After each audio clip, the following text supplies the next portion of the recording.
today with steam coming out of their ears. The chairs in the common room are too comfortable. Closed my eyes for 2 seconds the other day. Woke up 2 hours after charms.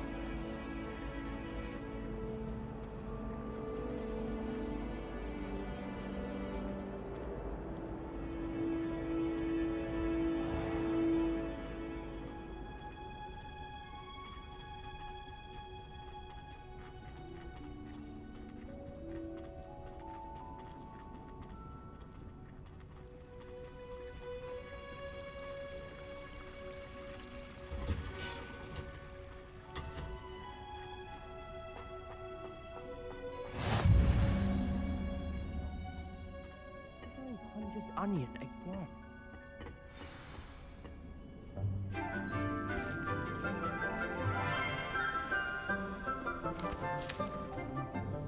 Good morning, Professor Garlic. How wonderful it is to see you again, Lenora dear. Oh, here. You'll need these for today's class. A little treat for your auntie. Ah, hello. Class, please welcome the newest rose in our garden. We do look forward to growing together. How thrilling it is to have everyone back together again.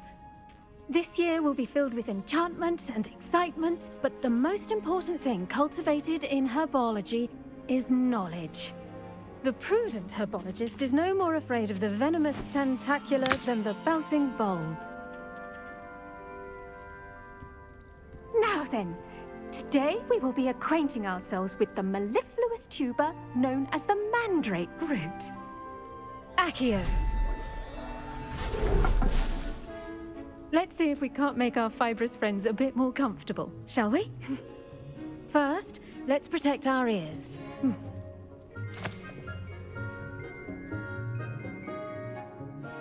Now, everyone, grip their mandrake by the tendrils and give it a firm tug.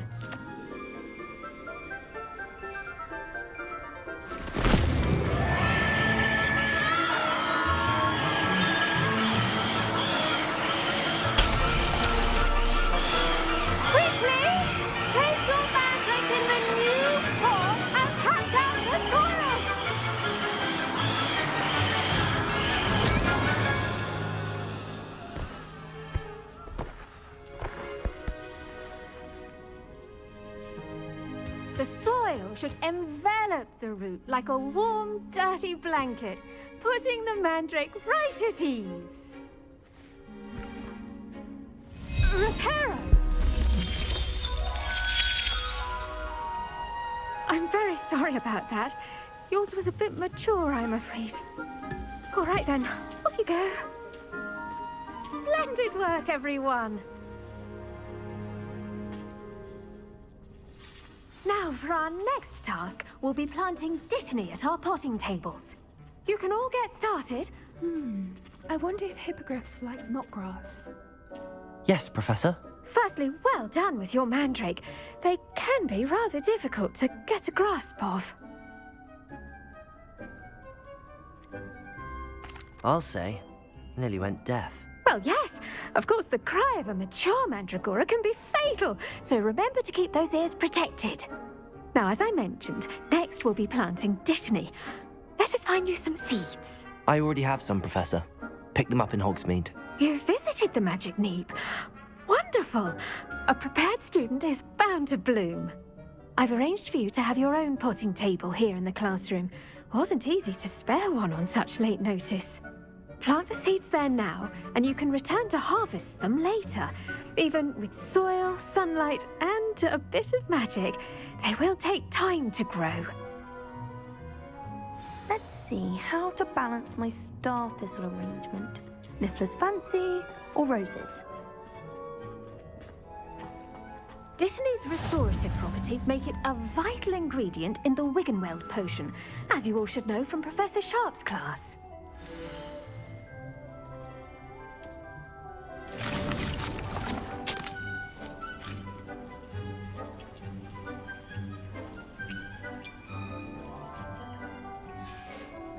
Well done.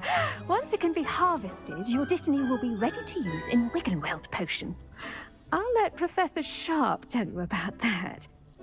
Now, what say we branch out? Introduce you to a different sort of flora, the Chinese chomping cabbage. You'll find that some plants are better suited to uses outside of a cauldron. The cabbages do get testy without something to chew. Fortunately, I have a dummy for them to gnaw on. Be a dear and let them have a good chomping. Yes, Professor. They're in the other greenhouse. It's just at the end of the footbridge leading out of this room. Your classmate, Mr. Pruitt, has kindly offered to accompany you. Come back and see me when you're finished. Oh, and mind your fingers. They do bite.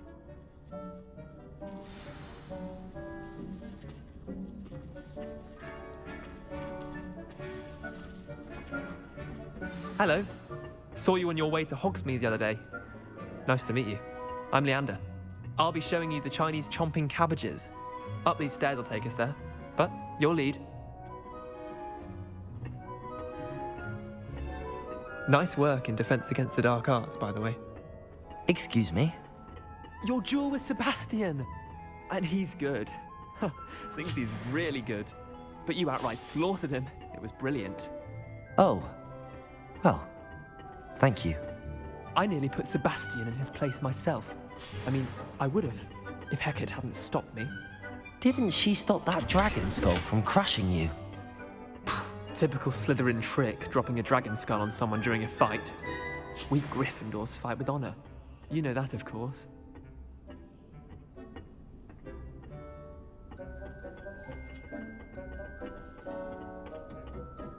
Here we are, home of the Chinese chomping cabbage.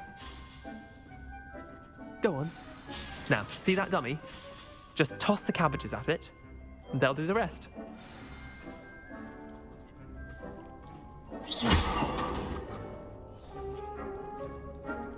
Levioso! Incendio!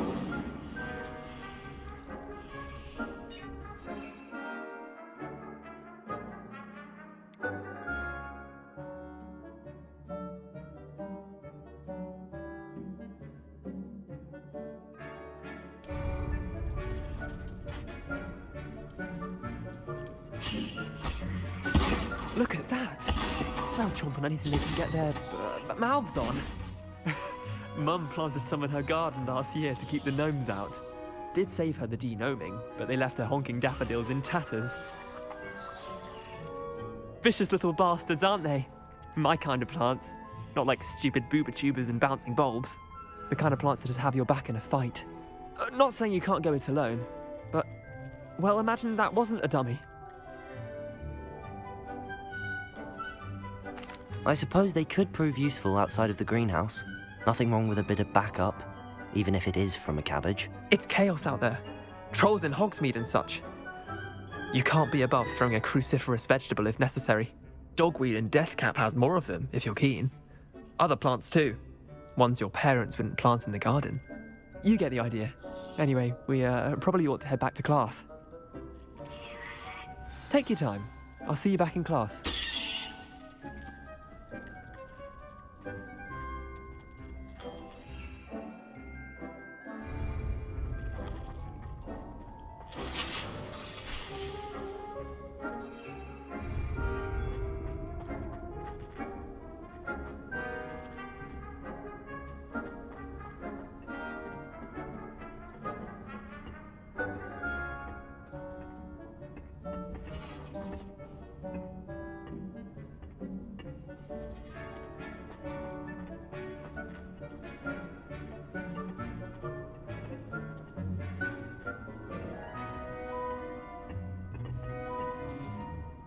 And with that helpful reminder as to why we should always wear our dragon hide gloves, I shall end our lesson here.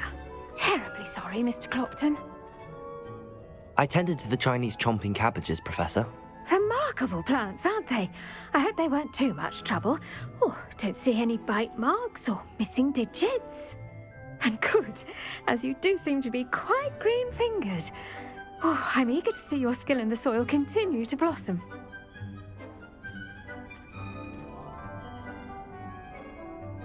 Magical plants have so much to offer. I'm eager to learn more. I'm glad. Herbology is a bounteous subject. Tend to your garden, and it will tend to you. Huh. Well, I suppose that's everything. Do come by for a chat sometime. I so enjoy checking in with my new students.